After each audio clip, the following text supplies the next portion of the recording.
आवाज़ India TV channel देख रहे सभी दर्शकों को आज मैं यहाँ दिल्ली के जंतर मंतर से जो महिला किसान संसद है वो चल रही है और मेरे साथ में किसान आंदोलन के जो है पिछले 8 महीने से आंदोलन कर रहे हैं डॉक्टर दर्शन पाल जी।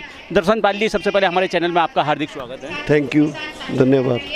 देखा जाए दर्शन पाल जी, 8 महीने हो गए किसान आंदोलन को और काफ़ी सारे किसानों की शहादत भी हुई है। क्या लगता है सरकार की मंशा क्या है?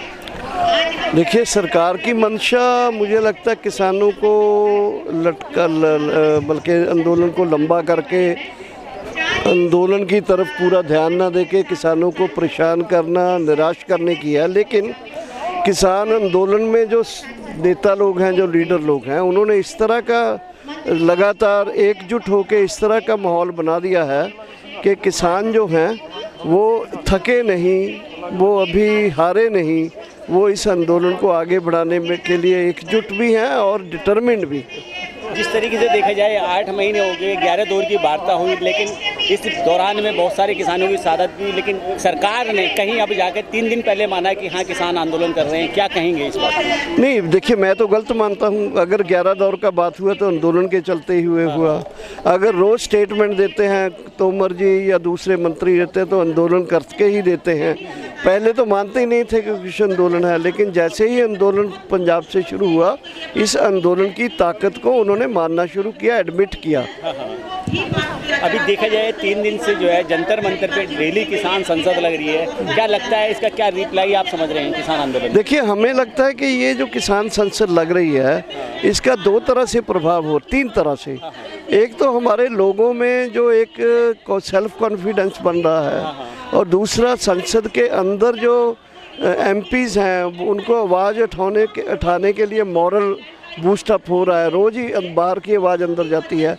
और तीसरा जो जनरल पब्लिक है, जनरल किसान जनता जो है, वो एक साथ होके अपने किसान आंदोलन के साथ आने के लिए उनको एक कॉन्फिडेंस आ रहा है और आ भी रहे हैं लोग, ज़्यादा से ज़्यादा आ रहे हैं। अच्छा दर्शन पाल जी, देखा जाए कहीं ना कहीं बैकडोर से जो है अब जो केंद्र की सरकार है आप पे भिन्न तरह के आरोप लगाती है, कभी खालिस्तानी बताती है, कभी आतंकवादी बताती है, यहाँ तक कि कह दिया कि कहीं ना कहीं विदेशों से पैसा फंडिंग हो रहा है इस आंदोलन को चलाने के लिए। क्या कहना चाहिए? देखिए, वो हर सरकार जो होती है वो जब भी उसके ऊपर कोई क्वेश्चन उठाता है, दुनिया की कोई सरकार नहीं, हर सरकार जो है, वो चाहे राजा महाराजा थे या अंग्रेज़ थे या ये सरकार है या मुग़ल काल में भी, जो भी थोड़ा लोग सरकार का विरोध करते थे और अपनी कुछ डिमांड करते थे, उसको इस तरह से दोष लगाना ये शुरू से एक रवायत है, चला आया है और ये सरकार भी वही कर रही है।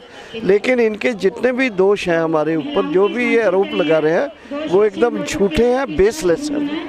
जिस तरीके से देखा जाए पिछले 74 सालों में जो है भिन्न सरकारें रही, चाहे उसमें कांग्रेस की रही, जनता दल की रही और सरकारें रही, क्या आपको लगता है कि जो वर्तमान में सरकार है कहीं ना कहीं दलित विरोधी, किसान विरोधी, मजदूर विरोधी या मुस्लिम विरोधी या बहुत सारे कम्युनिटी के लोग ऐसे हैं जो इससे तरसे हैं, परेशान हैं? क्या लगता है आपको? ये केवल इतना ही नहीं, मैं तो कहूँगा कि ये हमारे राष्ट्र विरोधी है, देश विरोधी है, पब्लिक पीपल के विरोध में है, लोक विरोधी है।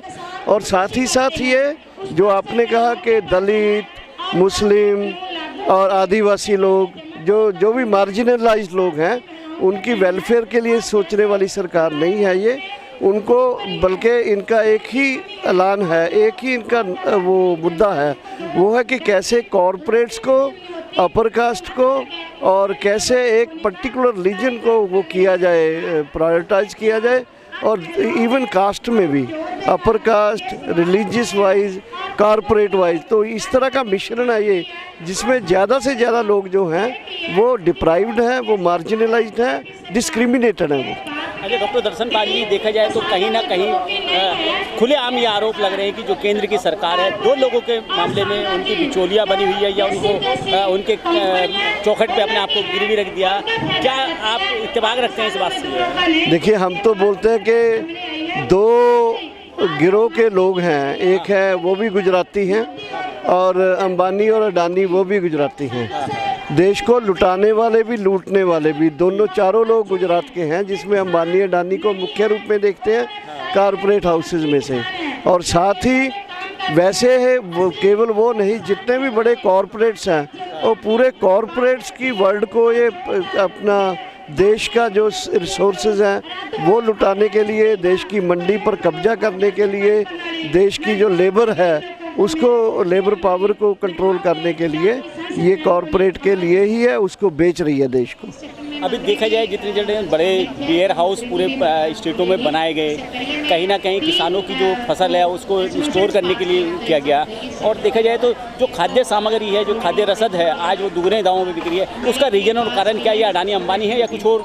नहीं, मुझे लगता है गवर्नमेंट की पॉलिसीज़ हैं ये। गवर्नमेंट ने जैसे अभी इसेंशियल कमोडिटी एक्ट में ये पल्सेस को लेकर जो इम्पोर्टर्स हैं उनको ज़्यादा से ज़्यादा होल्ड करने का मौका दे दिया। तो ये जो पॉलिसीज़ हैं, इस पॉलिसीज़ में हर चीज़ के ऊपर वो जो उनको छूट दे रही है कॉरपोरेट्स को, और पब्लिक का कोई ध्यान नहीं है। वो चाहे मार्केटिंग का मसला है या रिसोर्सेज के ऊपर कब्जा करने का है, इसलिए हर चीज़ जो है लोगों से, सर्विस सेक्टर देख लीजिए, पढ़ाई लिखाई है, डॉक्टरी सेवाएं हैं, मेडिकल सेवाएं हैं, कोई भी सेवाएं जो हैं वो लोगों से हाथ से निकल रही हैं, और जो कॉरपोरेट बड़े घराने हैं उसका मुनाफा ज़्यादा से ज़्यादा बढ़ा रही है ये सरकार अपनी नीतियों के चलते हुए। जिस तरीके से देखा जाए 8 महीने से तमाम बॉर्डर पे किसान बैठे हुए हैं, सर्दी भी झेली है, गर्मी भी झेली है, बरसात भी सहन की है, आंधी तूफान भी सहन किए, तब कहीं जाकर 8 महीने बाद 3 दिन पहले ही आपको जो है दिल्ली के जंतर मंतर पे बैठने का स्थान मिल पाया। तो क्या अभी भी इस सरकार के कानों तक आवाज़ जा पाई है या नहीं? नहीं, देखिए, ये जो जंतर मंतर में हम आए, ये तो हमारा एक रणनीति है, एक आंदोलन का एक पड़ाव है जिसमें हमने एक किसान संसद चलाया है। मूल रूप में हमारा ऐलान तो यह है कि हम बॉर्डर्स के ऊपर ही बैठेंगे और बॉर्डर्स के ऊपर ही इस आंदोलन को और स्ट्रॉन्ग करेंगे। और आने वाले दिनों में, आज अभी 3 बजे हमारा प्रेस कॉन्फ्रेंस हो रहा है लखनऊ में। लखनऊ में हमारे डल्लेवाल जी, कक्का जी, राकेश टिकैत जी, योगेंद्र यादव जी गए हुए हैं, और लखनऊ की प्रेस कॉन्फ्रेंस आज हो रही है यूपी उत्तराखंड मिशन का ऐलान करने के लिए। और आने वाले समय में यूपी में हमारा जो किसान है वो एक साथ आके एक यूनिटी बना के यूपी मिशन के तहत बीजेपी और उसके सहयोगी जो दल हैं उनको डिसलॉज करेगा, उनका जो सोशल बेच है उससे। और ये आने वाले 4-5 महीने में यूपी में किसान, यूपी और उत्तराखंड में बीजेपी के लिए बहुत बड़ी चोट होगी। अच्छा, क्या लगता है दर्शन पाल जी, जिस तरीके से बंगाल की बात की जाए, बंगाल के चुनाव में जो है किसानों ने जाके वहाँ के लोगों को जागरूक किया, क्या इसी तरीके से 5 राज्य के अंदर चुनाव है, उत्तर प्रदेश की बात की जाए, गोवा की बात की जाए या और राज्य की बात की जाए, क्या वहाँ भी किसान नेता जाके लोगों को जागरूक करेंगे भाजपा के खिलाफ? बिल्कुल करेंगे। जैसे मैं यूपी उत्तराखंड मिशन की बात कर रहा हूँ, ये तो अभी हम, बंगाल में तो ऐसा नहीं था, बल्कि बंगाल में तो कोई उस तरह का आंदोलन में हमारे लोग शिरकत नहीं कर रहे थे, लेकिन यूपी में और उत्तराखंड में ऑलरेडी गाज़ीपुर बॉर्डर के ऊपर लोग बैठे हैं और पंजाब के लोग बैठे हैं। जहाँ जहाँ ये लोग बैठे हैं वहाँ आंदोलन तेज़ होगा, और उस आंदोलन का मेन टारगेट जो हमारा पहले से नारा है, बीजेपी का बाइकआउट करो, अडानी अंबानी के प्रोडक्ट्स और सर्विसेज का बाइकआउट करो, और साथ ही ये टोल प्लाजा वगैरह जो सर्विसेज है सरकार की उसका बाइकआउट करो। ये नारा देते हुए हम, बीजेपी के मेन चोट रहेगी इसमें, उसके सहयोगी दलों की रहेगी। और मुझे आशा है कि अगर ये कामयाबी से हम जा पाए आगे, हमारे संगठन इकट्ठे हो पाए और हमारा आंदोलन एक एक करके आगे बढ़ेगा, तो मुझे पूरा विश्वास है कि बीजेपी में भी बंगाल जैसा हाल, बीजेपी का बंगाल जैसा हाल यूपी में भी होगा। क्या प्लानिंग है, क्या स्ट्रेटजी है आने वाले समय में? जिस तरीके से 9 अगस्त तक की आपको परमिशन है, जबकि मानसून सत्र अभी ज़्यादा चलेगा, क्या कर पाएंगे 9 अगस्त तक? यहाँ 9 अगस्त तक तो चलेगा ही। प्रशासन ने भी कहा कि 9 अगस्त के बाद बिल्डिंग सील हो जाती है, 15 अगस्त के लिए एरिया सील हो जाता है, उस पर हम विचार करेंगे। तो आंदोलन तो, लेकिन आंदोलन जो है हमारा, देखिए, ये देशव्यापी भी हो रहा है और बॉर्डर्स के ऊपर और लोग आ रहे हैं, और इसको लेकर आने वाले दिनों में जैसे ही, क्योंकि मैं ये बोल दूँ, दिल्ली के सराउंडिंग दिल्ली जो है, यूपी है, राजस्थान है, पंजाब है, हरियाणा है, यहाँ ऑलरेडी आंदोलन है। आंदोलन को यही नहीं देखना चाहिए कि हम यहाँ बैठे हैं, बॉर्डर, रोज़ गांव के लोग जो हैं बीजेपी को कोई फंक्शन नहीं करने देते, कहीं हेलीकॉप्टर नहीं उतरने देते, कोई भी उनको जो उनका राजनीतिक प्रोग्राम है वो नहीं, तो वो आंदोलन ही है।